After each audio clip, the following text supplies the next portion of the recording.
Mirëmëngjes, sot do flasim për kullat dhe veçanërisht për superstrukturat.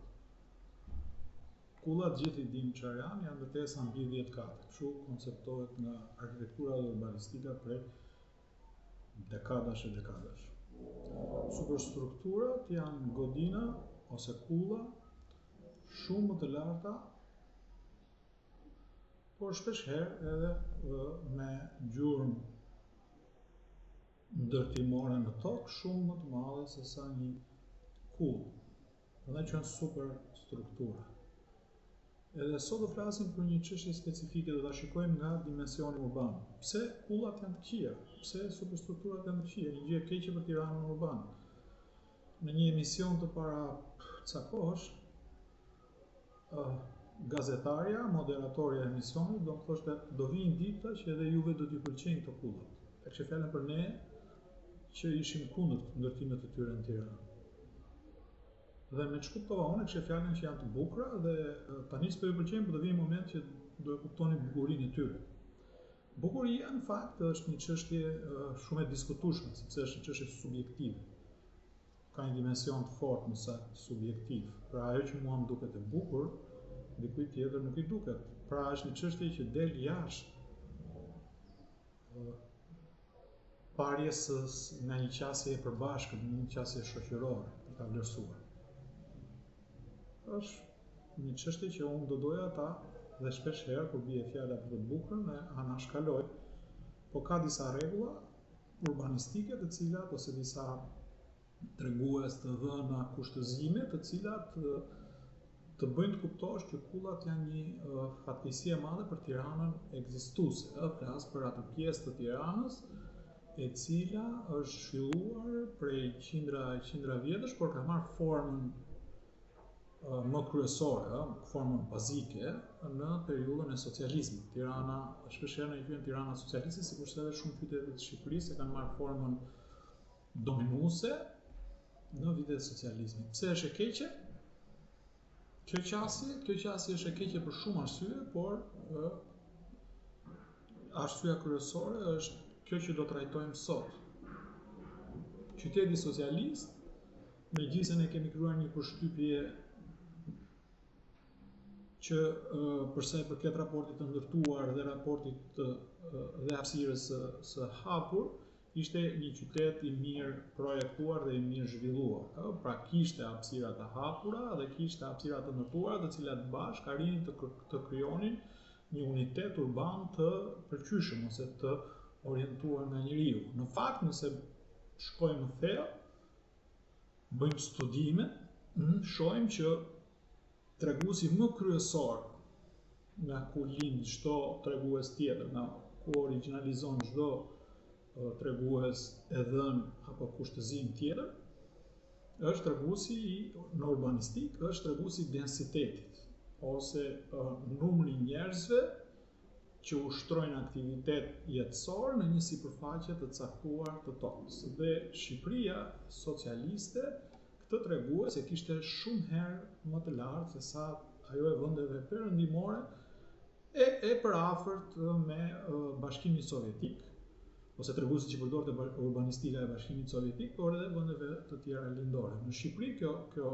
shifër varionte sipas madhësisë së njësisë strukturore. Ne kemi pasur grupin si njësi strukturore ose formuese e qytetit, i cili e ka densitetin ose e kishte densitetin rreth 700 banor për hektar.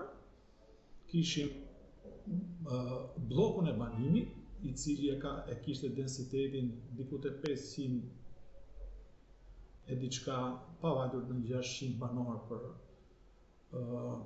hektar. Kishim edhe lagjen e cila zbriste në 400 ca banor për hektar. Nuk do hy në t'ju sqaroj pse ishte kështu ose pse kjo diferencë, por gjithsesi shumica e qyteteve shqiptare projektoheshin, për mos thënë tëra, projektoheshin me bazë bllokun e banimit. Tirana shkonte te kompleksi i banimit, i cili gjithashtu kishte një densitet mbi 400 banor për hektar. Por kush ishte treguesi i vendeve perëndimore? Të ngjashme kishte lindja, Bashkimi Sovjetik, ndoshta atje ne kishim marrë, si thuash, shkollën tonë të urbanistikës nga lindja, dhe kjo është arsyeja pse kishte këto densitete të larta, shumë të larta.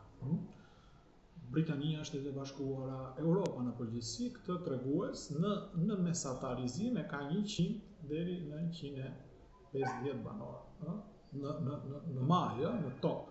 Ky ishte densiteti më i madh ose synimi për rritjen e densitetit në vendet perëndimore, veçanërisht në Europën kontinentale, por edhe Britani, por edhe Shtetet e Bashkuara të Amerikës. Për shembull, ajo që njihet si lagja model ose projekti i parë i lagjes si ardhur në formën e projektuar ose planifikuar është 78 banor për hektar, është lagja e Clarence Perryt. Lagja Perry është lagja në 1929, është modeli i parë i lagjes i ardhur në një formë të planifikuar, se lagja ka ekzistuar më parë, por nuk dua të hyj në histori të urbanistikës. Pra këto ishin shifra. Pra Shqipëria, për të mos u zgjatur, e viteve 90 kishte një densitet 3 deri në 4 herë, në mos më shumë, më të madh se sa ai i vendeve perëndimore. Ku ne e dimë që qytetari jeton më mirë se sa dhe nuk po flas në kuptimin ekonomik të fjalës, po flas në dimensionin cilësisë jetës që rrjedh ose si vjen si pasojë e formës urbane, formës fizike të qyteteve, të qendrave të banuara në përgjithësi, që vendet perëndimore kishin përzgjedhur për qytetet e tyre. Një qytetar i Shqipërisë jetonte në këto densitete, që ishin densitete të larta, pavarësisht se ne kemi krijuar bindjen që në Shqipërinë socialiste kishte hapësira, sepse këtë tregon densiteti. Kur themi densitet, kemi thënë banor, kur themi një numër i caktuar banorësh.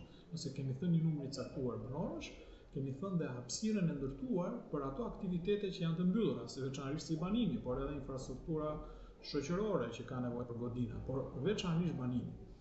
Në këtë kuptim, përcaktohet edhe sa është hapësira e hapur, sepse duhen mbështetuar sa aktivitete në hapësirë të hapur për këta njerëz, për këta qytetarë, dhe në të njëjtën kohë sa është hapësira e ndërtuar, e cila gjithashtu përfshin aktivitete të tjera që bëhen në objekte të mbyllura. Banimi është pjata kryesore. Çfarë ndodhi pas viteve 90?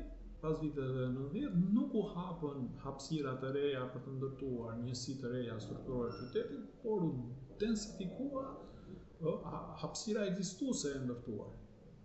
Ajo që ne quajmë dikur brenda vijës verdh ose hapësira që kornizohej nga ajo që quhej vija e verdhë në komunikimin e përditshëm, biles edhe në kuptimin shoqëror, kurse në kuptimin teknik quhej vija kufizuese e ndërtimit. Nuk u hapën hapësira të reja që të ndërtoheshin një densitet qoftë edhe më të lartë, nuk e di, për mua ishte një gabim i madh, por u densifikuan ato që ne i quajmë komplekset dhe veçanërisht lagjet, blloqet ekzistuese me godina shtesa, qoftë anësore, qoftë lartësikati, dhe veçanërisht pak më vonë, nga viteve 95-96, filluan edhe të ndërtoheshin godina të reja në hapësirat e brendshme, në ato hapësira që duhet të shërbenin qytetarëve për aktivitete të tjera të ndryshme që mund të ishin rekreative, sportive, thjesht hapësira të gjeni për të hapura, nuk ka rëndësi për të hyrë shumë në detaje. Kjo solli që po heqim këto 5 vitet e fundit, 6 vitet e fundit, ndoshta edhe dekadën e fundit, të rritej shumë densiteti i njësive strukturore nga 600, 500, që ne e thamë pak më përpara që ishte Shqipëria socialiste, të rritej shumë. Ne nuk kemi një matje, unë do gënjeja po t'ju thosha një shifër, sepse nuk ka një matje të na thotë sa është densiteti sot në njësi strukturore urbane veçanërisht të Tiranës, por e di me siguri që densiteti është rritur shumë. Është rritur zakonisht shumë në krahasim me çishtin, që ishte gjithashtu shumë e lartë. Tani përtej kësaj në dekadën e fundit, veçanërisht në dekadën e fundit, po shtohen këto që ne i quajmë superstruktura, por edhe kulla, brenda këtyre njësive të mbi densifikuara, të mbi populluara. Dhe ky është problemi kryesor, në kuptimin urbanistik të fjalës, se ka në kuptime të tjera, mund të ketë probleme të tjera, dhe ka probleme të tjera. Problemi kryesor është që densiteti po kërcen ngulja e këtyre kullave, këtyre superstrukturave në njësitë strukturore ekzistuese, në blloqet ekzistuese, në lagjet ekzistuese, rrit numrin e banorëve sepse rrit sipërfaqen e ndërtuar. Pra, nga njëra anë zvoglon sipërfaqen e hapur karshi në raport me sipërfaqen e ndërtuar, nga ana tjetër sjell banor të rinj aty sepse ato nuk ndërtohen kurrë. Përdorues. Po e themi sepse jo të gjitha pullat janë për banim, një pjesë e tyre janë edhe për aktivitete të tjera, por gjithsesi ekonomike. Por gjithsesi janë godina që ndërtohen për të populluar, për të sjellë njerëz aty, mirë po për të sjellë njerëz do të thotë të sjellë makina, për të sjellë njerëz shtesë do të thotë të sjellësh nevoja për infrastrukturë të gjitha tipeve. Pra, parkimi me që nëse nisëm transporti, lëvizshmërie, pra rrugë dhe vend parkime, për të arritur të infrastrukturë, për të vazhduar me infrastrukturën inxhinierike sikur që janë kanalizimi i sjelljes, elektriciteti etj, të cilat duke rritur numri i banorëve në njësinë e sipërfaqes, kërkojnë shtesa. Ai duhen riprishur, ribër nga fillimi, që të arrin kapacitetin, për mos të folur që janë disa infrastruktura, siç është ajo e sjelljes kanalizimit, të cilat punojnë në një rend më të ndryshëm përveç numrit të banorëve që përkthehet në volume ose prerje të tubacioneve.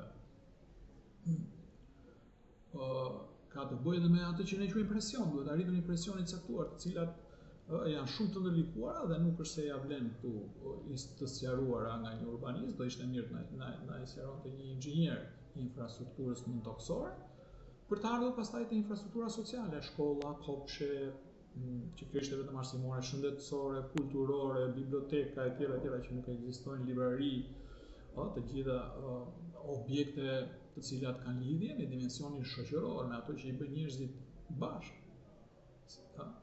të cilat nuk ishin normale ose s'ishin në kapacitete për të përgjigjur numrit të qytetarëve që ishin. Tani imagjinoni të shtohen disa të tjerë. Të gjitha këto sjellin probleme shumë të mëdha në marrëdhëniet njerëzore dhe sjellin këtë situatë të mërshme ku ne jemi të gjithë ose secili nga ne është në luftë me gjithë të tjerët. Për çfarë? Për parkim, për trafik, dje për shembull u vranë ca njerëz, u plagosën ca njerëz sepse makinat ishin fërkuar. Densifikimi këtë sjell, fërkohen njerëzit. Përplasen njerëzit, jo më makinat, për të vazhduar tek gjithë cilësia jone e jetesës që varet pikërisht nga kjo infrastrukturë nëntoksore, por veçanërisht nga ajo infrastruktura arsimore, kulturore, shoqërore, qytetare në përgjithësi.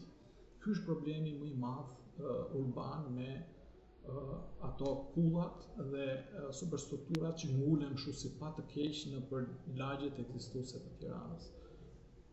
Mund të jenë të bukura, për mua jo, po për ju, për ndonjë nga ju mund të jenë objekte të bukura, por dhe kjo nuk ha diskutim, por ajo diskutim është çfarë i bën cilësisë së jetës urbane kjo ndërhyrje fort, masive, me kulla kudo ku gjendet në një shesh i hapur që dikur në kohën e socializmit ka qenë hapësirë për ndonjë aktivitet tjetër shoqëror në të hapur.